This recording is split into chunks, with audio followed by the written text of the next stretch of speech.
Bismillahirrahmanirrahim. Assalamualaikum warahmatullahi wabarakatuh. Alhamdulillahi rabbil alamin. Falhamdulillahirrahmani law hiya ni'matun la syukra yuhsi fil anami madaha. Asyhadu an la ilaha illallah wa asyhadu anna Muhammadan abduhu wa rasuluhu sallallahu alaihi wasallam la nabiyya wa la rasula ba'dah amma ba'd. Senang sekali para pemirsa semuanya berjumpa kembali dalam program kita belajar dari nama-nama Allah yang indah dan sempurna, belajar tentang kebaikan-kebaikan yang Allah perintahkan kepada kita, belajar tentang keindahan dan kesempurnaan Allah Subhanahu wa taala serta meneladani kebaikan-kebaikan yang Allah berikan pengajarannya di dalam syariat kita yang mulia.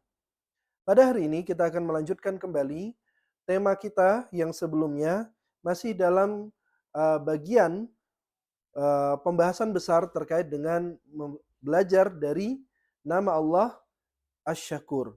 Belajar bersyukur dari Allah Asy-Syakur. Di antara makna syukur yang selanjutnya adalah an-nashr, yaitu menyebarkan. Sebagaimana yang dikutip oleh Imam Muhammad Ibnul Manzur dalam Lisanul Arab, beliau menyebutkan bahwa asyukru ma'rifatul ihsan wa nashruhu. Syukur adalah mengenal, mengetahui, memahami kebaikan dan menyebarkannya.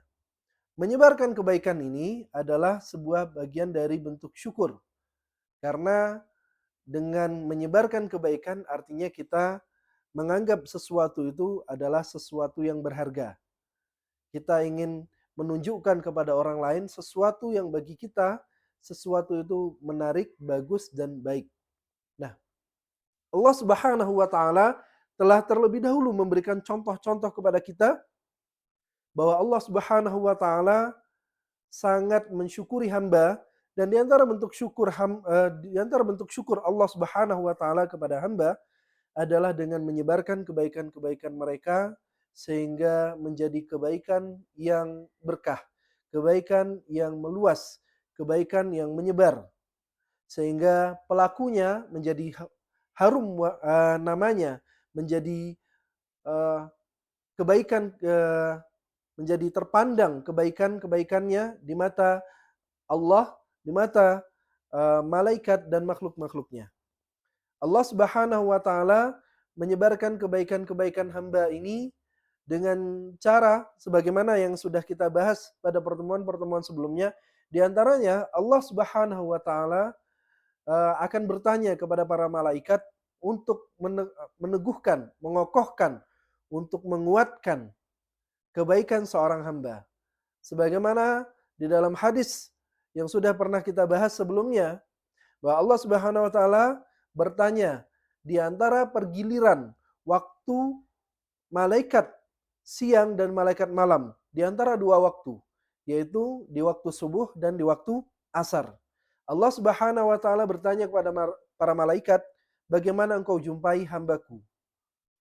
Dan para malaikat akan menyebutkan bahwa mereka menjumpai hamba-hamba Allah ini berada dalam kondisi sedang melaksanakan salat. Pertanyaan Allah Subhanahu wa taala bukan pertanyaan ketidaktahuan. Allah Subhanahu wa taala Maha suci dari semua kecacatan, dari semua kekurangan.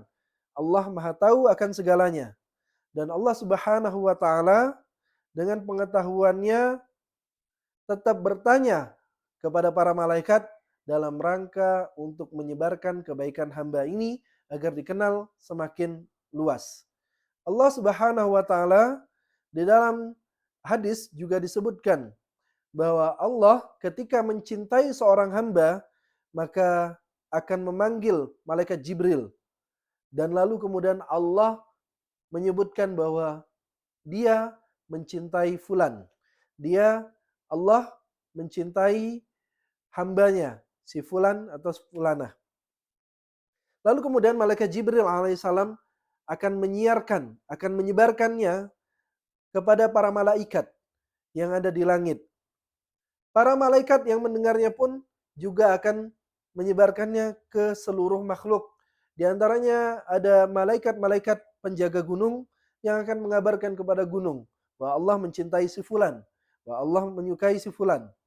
Bersebab amal soleh yang dilakukan oleh seorang hamba. Allah Subhanahu wa taala di dalam hadis yang juga sudah pernah kita bahas akan menerima sedekah dari seorang hamba dengan kedua tangan kanannya. Lalu kemudian akan menyebarkannya, akan meletakkannya di tempat yang sangat berkah. Dalam makna yang sangat luas, kita bisa melihat bagaimana Allah Subhanahu wa taala menyebarkan kebaikan-kebaikan hamba. Banyak di antara hamba-hamba Allah Subhanahu wa taala yang keikhlasannya begitu kuat, yang tauhidnya begitu mendalam kepada Allah Subhanahu wa taala. Enggan amalnya diketahui oleh manusia.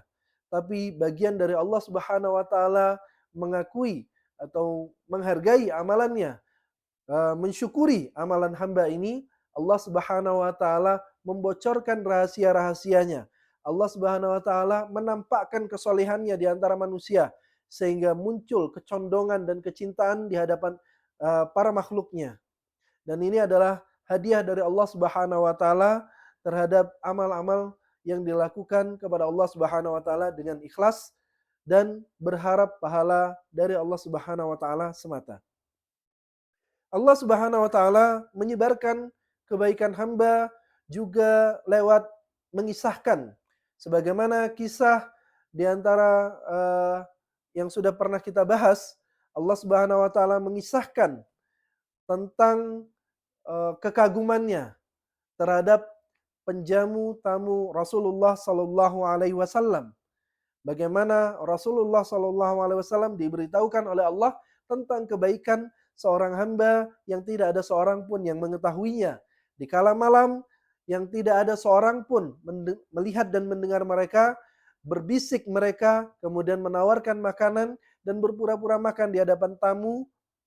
Lalu kemudian Allah Subhanahu wa taala menyebarkan kebaikan ini lewat lisan Rasulullah sallallahu alaihi wasallam dan menjadi kisah yang abadi tertulis di dalam hadis-hadis menyejarah dan kemudian sampai kepada kita di zaman ini menjadi inspirasi kebaikan untuk menghormati, memuliakan dan lebih mengutamakan kepentingan orang lain di atas kepentingan pribadi dalam bentuk isar, dalam bentuk memuliakan orang lain, memuliakan tamu. Dan ini adalah bentuk keimanan kepada Allah Subhanahu wa taala dan Allah mengapresiasi hal tersebut.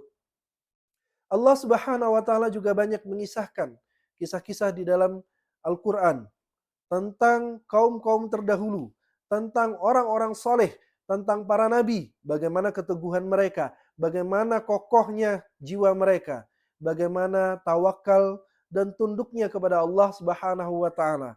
Allah kisahkan dalam banyak ayat. Agar apa? Linusabbita bihi fuadak. Untuk meneguhkan, untuk mengokohkan hati kita. Yang juga butuh keteladanan. Yang juga butuh inspirasi-inspirasi kebaikan. Dan Allah Subhanahu wa taala sebarkan kebaikan mereka. Nama mereka harum di tengah-tengah kita. Lihatlah bagaimana Luqman Al-Hakim yang Allah Subhanahu wa taala pun bahkan mengkhususkan satu surat untuk beliau mengisahkan kebaikannya, menuliskan kepada kita dan mengisahkan kepada kita tentang pesan-pesan dan nasihat-nasihatnya yang indah.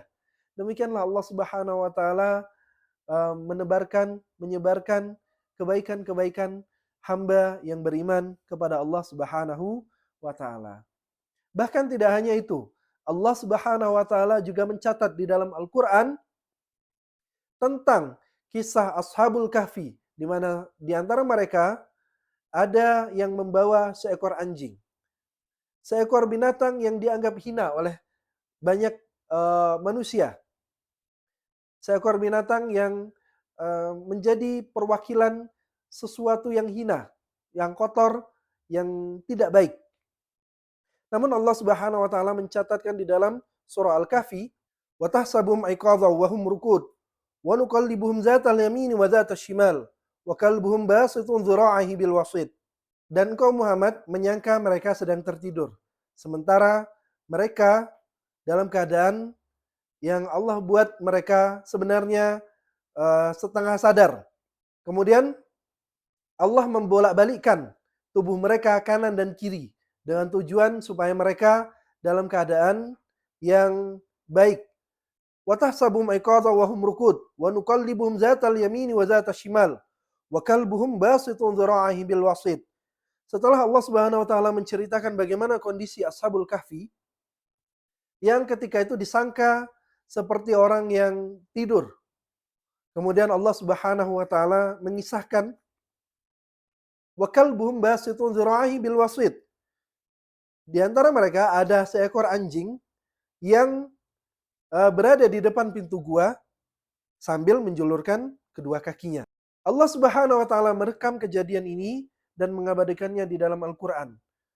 Dan disebutkan di dalam tafsir lihat dabbaru ayatih bahasanya hikmah Allah Subhanahu wa taala mengisahkan seekor anjing ini adalah sebagai bagian dari Allah Subhanahu wa taala mengutamakan atau memberikan apresiasi kepada siapapun yang berbuat baik.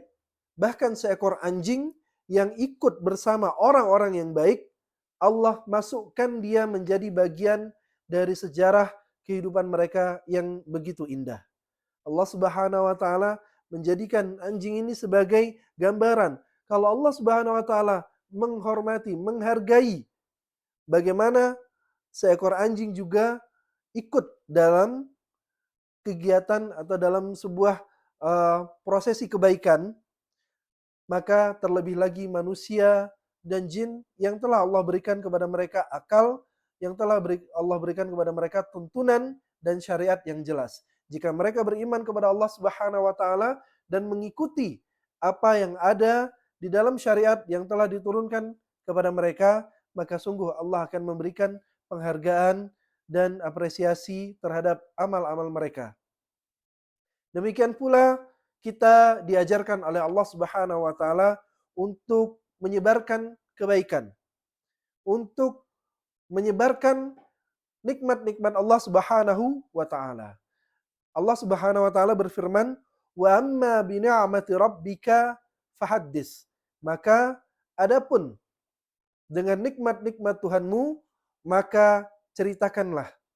Tahaddus bin ni'mah atau menceritakan nikmat Allah Subhanahu wa taala termasuk dia dalam bagian izharun ni'mah yang para ulama menyebutkan izharun ni'mah asyukur.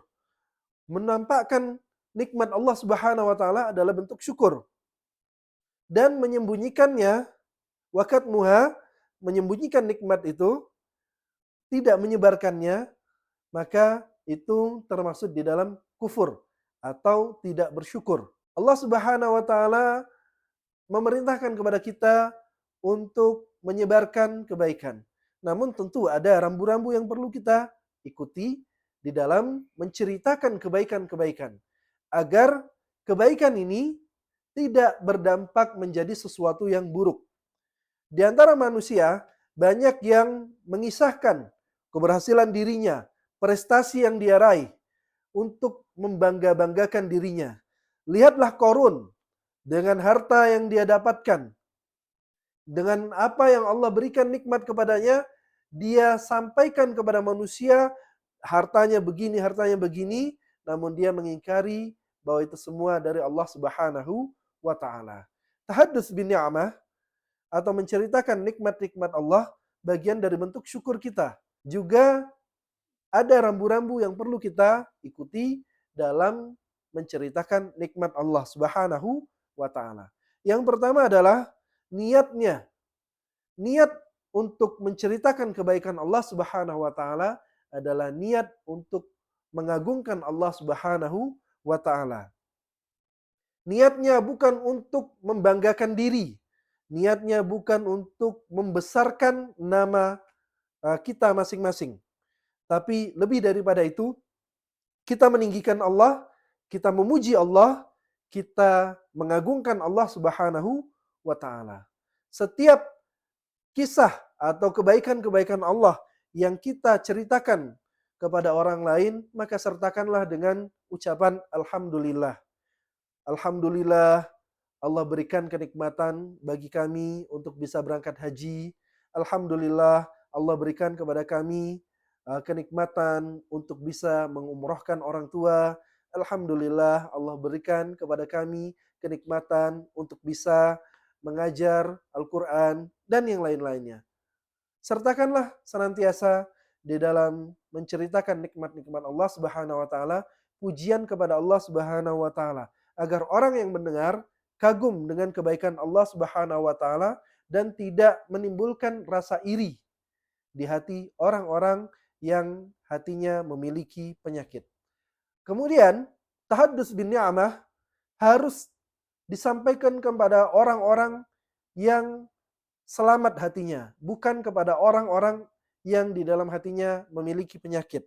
Sebagaimana kisah Nabi Yusuf alaihissalam menceritakan karunia Allah Subhanahu wa taala lewat mimpi yang diberikan kepadanya ketika masih kecil, dan dia ceritakan mimpi itu kepada ayahnya.